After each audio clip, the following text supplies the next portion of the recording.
we're going to talk a little bit about the latest news, and there's a couple things going on right now, and they may or may not be of interest. The first one is I need to get a haircut. So I don't have anything in my hair. It looks really bad. Hopefully I'll get a haircut this week, and I will go back to looking like a civilized human being. But other than that, I am going to talk about the consolidation in the IT industry among vendors and companies like us, managed service providers, and how that can impact your organization.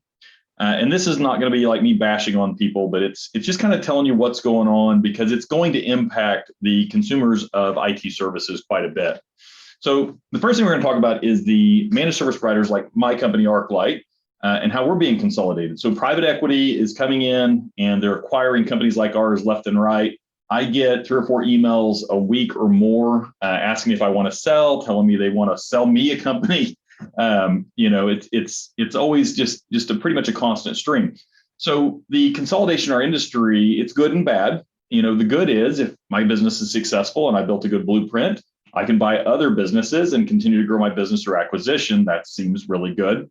It can be bad if I'm not a good MSP and I don't run a really tight ship and I just want to bring in as many companies as I can, bundle them up and sell them to a larger company, HP, IBM, someone like that.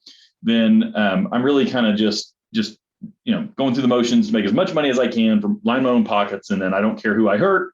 And we see that as well. So there are some good IT companies that are acquiring other MSPs, rolling them into a good business model, and there's some that are going out there and they're acquiring tons of MSPs, and they're just making one behemothly bad company that has a very powerful marketing engine. Tons of sales and marketing going on. They're bringing in new customers to replace all those ones that are firing them regularly. And so there's a lot of things going on in that. And that's true of almost every industry right now. They can be consolidated. There's a huge consolidation going on between especially service industries today, as well as even manufacturing. So one of the things that means is the opportunities, the companies that are out there that serve you, the MSPs, are going to become more and more limited. And another driver for that is the regulation that's coming out. The federal government can't just stay out of things. They're going to get their hands in, and they're going to start mandating. They've already started mandating things for MSPs and MSSPs. So an MSP is managed security or managed service provider, people that provide you service and support, like us. And then there's managed security service provider, and they are strict security companies. Now, anyone can call themselves an MSSP. I could say that today. But a true MSSP has a SOC, a security operations center, like people that man it 24/7, 365. And companies like mine will outsource to some MSSPs for SOC services if you need it. You probably don't need it unless you're a very large company that has a need for something at that level, because it's not cheap. All right, so with the government regulation coming down and private sector pushes such as insurance brokers, they lost money last year with ransomware incidents paying out. They lost a ton of money, and about 50% of the brokers in the industry dropped out completely. So that left only 50% of the insurance brokers. Well, as we see the renewals coming through for our clients as well as our own, the requirements have gotten incredibly strict. They're actually naming products we have to have. So smaller providers, the ones that can be low cost or budget providers, or even just boutique providers, we kind of consider ourselves a boutique provider, are going to be getting squeezed. And if they don't have the deep pockets to adapt to the regulation, to the insurance brokers requirements and the lending institutions, they're going to have to be acquired by other companies, which is even further going to reduce the amount of choice for companies that need IT support and services without having an in-house IT department. And having an in-house IT department, for the most part, is going to be a thing of the past in the next few years. It's just not something that anyone's going to do anymore. And there's a lot of good reasons for that. And some of the good reasons are, if you're a big company and you have an in-house IT department, what are they learning on? They only know your systems. They don't get to go out and work with different systems, learn new things, and innovate. It makes it very hard for them to grow and mature within your organization. They get stagnant, they get bored, and they go work somewhere else. And that is the way it works in our industry. All right, so back to the consolidation. So we're going to see a limited number of IT companies that are going to be available to serve customers. There's going to be a strong delineation, I think, between the ones that are doing a really good job and the ones that are just fly-by-night, break fix, trunk slammers that are just charging whatever they need to be able to have a subsistence. And the break fix companies are going to be serving your small mom and pop shops. They don't care about security. They just go fix whatever's broken and move on. And then the larger companies are going to be serving all of your big business. And by big business, I'm talking companies with probably 30 or 40 employees or more, up to thousands of employees. A lot of these companies, to keep their costs down, are going to outsource their help desk to the Philippines, to India, to different places. That's not necessarily a bad thing. What you need to do is you need to understand your business model. You need to understand what is the demand on your business. Do you need to have someone available 24/7? Do you need to have someone who's skilled and knowledgeable available? Or are you going to be okay with having someone that, you put a ticket in, yes, it'll get resolved, but it might take 2 or 3 days. That's going to be the differentiator when you go and look at IT companies that you're going to have to actually look at and say, look, I'm a hospital or I'm a accounting firm and I cannot be down. If I'm down, I lose money. If I'm losing money, I'm losing more than it costs me to pay an IT company. You're going to have to do that risk calculation yourself. And we use 2 terms, RPO and RTO, recovery time objective and recovery point objective. How much data can you afford to lose and how long can you afford to be down? Those 2 terms are really how you define your business's productivity and requirements for profitability. Because if you can afford to be down for a very long time and you can afford to lose a lot of data, you don't need to spend a whole lot of money. Get yourself a trunk slammer, someone that comes out and fixes things every now and then. But if you can't be down for more than an hour, say a month, you need to spend more money on being on your infrastructure, your support, and knowledgeable staff to take care of that.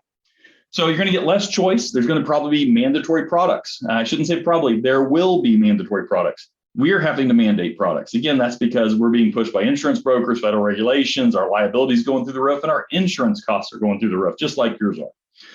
So MSPs are going to consolidate. That's going to become more and more the case. The costs are going to go up, or you're going to have to decide that you don't need good support and you're going to go with a trunk slammer. Make that decision wisely. Make a calculation. Make it a calculated move if you decide that. There are companies that can afford to lose a lot of data, can afford to be down for a long time. They exist. We meet them every now and then, and we tell them, look, we're not the right fit. You need to decide if you really are that company. What does it really mean if you're down? All right. So, and you could lose the quality of service. There's going to be a lot of companies that are bigger, that have consolidated, that are still not going to deliver good service, but they may charge a high price. And you're going to be able to identify them pretty easily, I believe. You're going to see a lack of professionalism on both sides. The big companies that are acquiring people, there's not enough IT people out there. We're major IT shortage in staffing for IT companies. And the professionalism of IT people, honestly, it's gone down. They don't have the same drive and ambition, desire to service and support people. And finding good people is very hard. And these companies that are growing rapidly are having to take anyone that they can get. I speak as someone who is trying really hard to hire people that fit our culture and what we want to do for our clients. And it is a very difficult task. So keep that in mind. All right, the next type of consolidation is vendors. Vendor consolidation has been going on for a couple of years now, and it's also limiting the amount of services and solutions out in the marketplace. But the nice thing about IT is when vendors consolidate. So let's say we've got antivirus company A gets merged with antivirus company B and they become one product. Well, maybe that one product is not as good as that one other product that got merged in, but it replaced it and they just shut it down, or who knows what happens. But what ends up happening when those 2 companies merge, you have a gap in the technology fields. Now, here's the nice thing about that. They'll just build more. That's the nice thing about software. Anytime there's a software out there that's really good and people start to acquire software companies, someone else will pop up with a competing software with some other private equity-backed investors that are actually pushing them.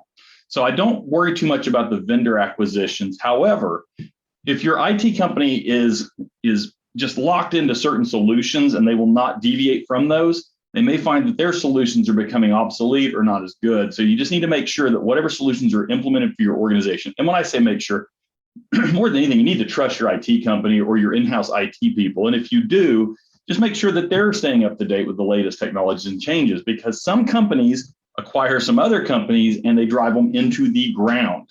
And you do not want that. Years ago, there was a company, they're still around, called SonicWall. They make firewalls. They were one of the best and most cost-effective firewalls in the market for many years. They got acquired by a private equity company. They immediately stopped doing great development. It kind of went downhill. Then Dell bought them, and it kind of continued to be a floundering product.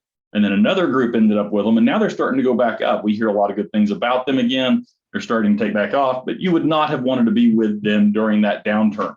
You had a major problem. Getting it fixed was going to be a nightmare. You were going to be on a waiting list to get support. The support was not going to be knowledgeable. And that goes back to your RPO, RTO. If you're using vendors, hardware, software vendors, anyone that is in that downturn or was acquired by a company that's not managed well, which happens a lot, then you have a problem. You're not going to be able to get support. You're going to have that long recovery point objective, recovery time objective if you have a problem to get your infrastructure back operational again. So you need to stay on top of that.